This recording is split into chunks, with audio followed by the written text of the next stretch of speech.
Betting app ప్రమోషన్లపై పోలీసులు ఉక్కుపాదం మోపారు. ఇప్పటికే కొందరు యూట్యూబర్లను అరెస్ట్ చేయగా మరికొందరిని అరెస్ట్ చేసేందుకు సిద్ధమవుతున్నారు. కొన్ని రోజులుగా డోంట్ ప్రమోట్ బెట్టింగ్ యాప్స్ అంటూ ఆర్టీసీ ఎండీ సజ్జన సోషల్ మీడియాలో పెద్ద ఉద్యమమే చేపట్టారు. బెట్టింగ్ యాప్స్ ప్రమోషన్స్ చేసే వాళ్ళకి బెయిల్ సైతం దొరకదు అని అంటున్న ఆర్టీసీ ఎండీ సజ్జనాలతో మా ప్రతినిధి RK face to face. No betting app ప్రస్తుతం రాష్ట్రమంతటా ఇదే చర్చ కొనసాగుతోంది. ఇప్పటికే ప్రముఖ యూట్యూబర్లకు వాళ్ళపైన కేసులు కూడా నమోదైతే చేయడం జరిగింది. దీనిపైన మొదటి నుంచి కూడా ఆర్టీసీ ఎండీ సజ్జనార్ గారు అయితే పోరాడుతూ వస్తున్నారు. ఒకసారి ప్రస్తుతం ఆయన ఉన్నారు. అసలు దీనికి ఏమైనా ప్రత్యేకమైన చట్టం ఉందా, కేసు బుక్ అయితే ఏ విధంగా బయటికి రావచ్చా, లేకపోతే ఎలా ఉంటుంది అనే వివరాలన్నింటినీ కూడా ఆయన అడిగి తెలుసుకునే ప్రయత్నం చేద్దాం. సరే, ఇప్పుడు ప్రస్తుతం మొత్తం కూడా నో బెట్టింగ్ యాప్ అనేది మీరు ఎప్పటి నుంచో చేస్తూనే ఉన్నారు, ట్వీట్ చేస్తూనే ఉన్నారు. అయినప్పటికీ కూడా ఎక్కడ కూడా టాప్ యూట్యూబర్లు కూడా దాన్ని నడిపిస్తూనే ఉన్నారు. ఇప్పుడు చాలామంది పైన కేసులు కూడా నమోదవుతున్నాయి. కేసు నమోదైతే దీనికి ఏమైనా ప్రత్యేకమైన చట్టం ఉంటుందా, ఎలా ప్రొసీడ్ అవుతారు? ఆల్రెడీ 2 రాష్ట్రంలో ఇది బ్యాండ్, ఈ గేమింగ్ యాక్ట్ కింద ఇది బ్యాండ్ ఉంది. తర్వాత మనకు బిఎన్ఎస్ కింద ప్లస్ ఐటీ యాక్ట్ కింద కూడా కేసు కట్టడం జరుగుతుంది. ఇప్పుడు ఎందుకంటే ఇది చాలా డబ్బులతో ముడి ఉంది.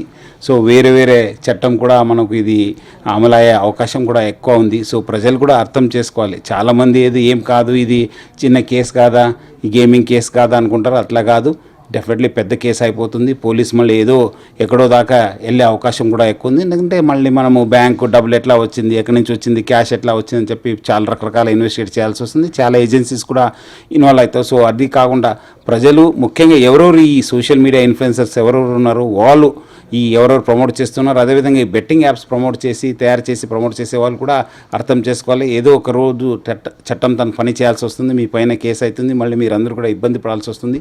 సో అందరూ కూడా ఈ బెట్టింగ్ యాప్స్ నుంచి దూరం ఉండాలని చెప్పి నేను కోరుతున్నాను. సరే, ఇప్పుడు ఈ కేసు నమోదైన వ్యక్తులు అంటే బెయిల్ మీద బయటకు వచ్చే అవకాశం ఉంటుందా, నాన్ బెయిలబుల్ కేసులు ఉంటుంది?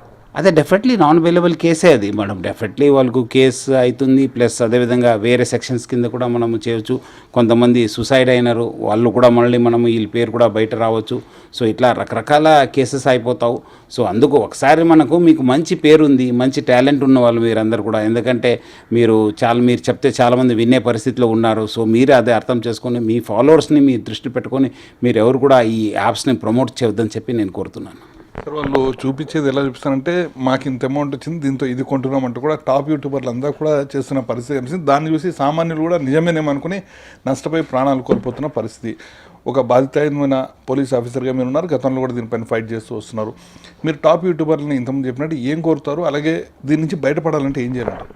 అదే టాప్ యూట్యూబర్స్ కోరేదేమంటే మీరంతా ఎవరో వాళ్ళు డబ్బులు వచ్చింది నాకు ఇట్లా పోతే నేను ఇట్లా డబ్బులు విసిరేసాను, లేదంటే చూడండి కొత్త బండినే కాల్ చేస్తున్నాను, నాకేం పెద్ద డబ్బులు లెక్క లేదని చెప్పి చూసినా అది మంచిది కాదు. ఎందుకంటే మీకు చూసి చాలామంది బలి అయిపోతున్నారు. మీరు చూస్తుంటారు రోజు ఎక్కడో దగ్గర చచ్చిపోవడము, సూసైడ్ కావడము, పారిపోవడము, లేదంటే ఫ్యామిలీ ఇబ్బంది పడడము అని చాలా జరుగుతుంటారు. సో అది అర్థం చేసుకొని మీరు ఎవరు కూడా ప్రమోట్ చేయవద్దు. ప్లస్ అదేవిధంగా మీకు నిజమైన అది ఏదో జస్ట్ వాళ్ళని లాగడానికి, వాళ్ళని అంతా ప్రలోభ పెట్టడానికి ఇలాంటి వీడియోస్ కూడా చేయవద్దని చెప్పి నేను కోరుతున్నాను.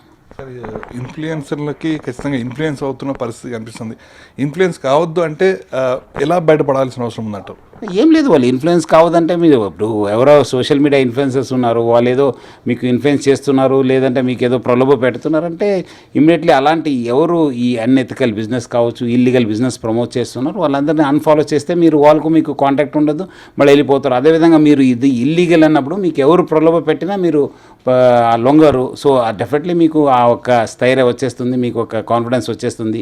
సో ఫస్ట్ ఏమంటే ఎవరు ప్రమోట్ చేసేవాళ్ళు ఉంటే మీరు వాళ్ళని అన్ఫాలో చేస్తే చాలా సగం ప్రాబ్లం తగ్గిపోతుంది. సరే, ఎలా కఠినంగా వ్యవహరించాల్సిన అవసరం ఉంది? ఎందుకంటే ఈ విషయాలు బయటకు వస్తున్నా చాలా తక్కువగా ఉన్నాయి.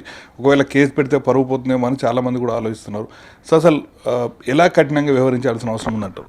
ప్రజలు ఎక్కడెక్కడ నష్టపోయినారు ఇలాంటిది చెప్పడం వల్ల, లేదంటే ఇలాంటి చేయడం వల్ల వాళ్ళు డెఫినెట్లీ కేసు కట్టాల్సిందే. ఇప్పుడు మీరు అందరు కూడా చూస్తుంటారు, సైబర్ క్రైమ్ స్టార్టింగ్ అయినప్పుడు ఎవరు పట్టించుకోలేదు, ఎందుకు పరువు పోతుంది అది. ఇప్పుడు అందరు కూడా బయట వస్తున్నారు. ఇప్పుడు చూశారు కదా డిజిటల్ అరెస్టు లాస్ట్ మనం ఆల్మోస్ట్ నేను మార్చ్లో పెడితే అక్కడ ఆనరబుల్ ప్రైమ్ మినిస్టర్ గారు సెప్టెంబర్లో టేకప్ చేశారు. తర్వాత ఇప్పుడు తగ్గుముక్కపోయింది అయిందని చెప్పి చెప్తాం.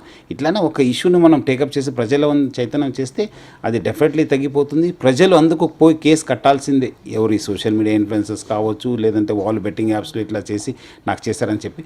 సో డెఫినెట్లీ దానివల్ల కూడా బాగా ఎఫెక్ట్ అవుతుంది. ఆ మ్యాగ్నిట్యూడ్ ఆఫ్ ది ప్రాబ్లం అనేది తెలుస్తుంది మనకు.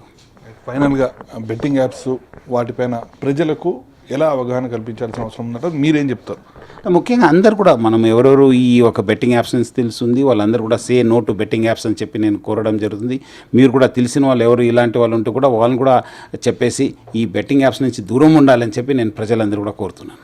మొత్తానికైతే సజ్జనార్ గారు చాలా స్పష్టంగా చెప్తున్నారు. ఇప్పటికే ఆయన చాలా సందర్భాల్లో ట్విట్టర్లో కూడా పెడుతూ వస్తున్నారు. అలాగే ఎవరైతే నష్టపోతున్నారో వాళ్ళు కావాలంటే ముందుకు వచ్చి కేసు కూడా ఫైల్ చేయొచ్చు. అలాగే కేసు బుక్ అయితే మాత్రం ఖచ్చితంగా చాలా కఠినంగా ఉంటుంది. నాన్ బెయిలబుల్ కేసులు అంటూ కూడా ఆయన అయితే స్పష్టంగా చెప్తున్నారు. ఏదేమైనా కూడా ఇన్ఫ్లుయెన్సర్లు ఎవరైతే యూట్యూబర్ ఉన్నారో వాళ్ళని ఫాలో కండి, కానీ వాళ్ళు బెట్టింగ్ యాప్స్కి సంబంధించిన ప్రమోషన్స్ మాత్రం ఫాలో కావద్దు అనేది సజ్జనార్ గారు అయితే సూచన చేస్తున్నారు. వీడియో జర్నలిస్ట్ శ్రీకాంత్తో ఆర్కే హెచ్ఎం టీవీ హైదరాబాద్.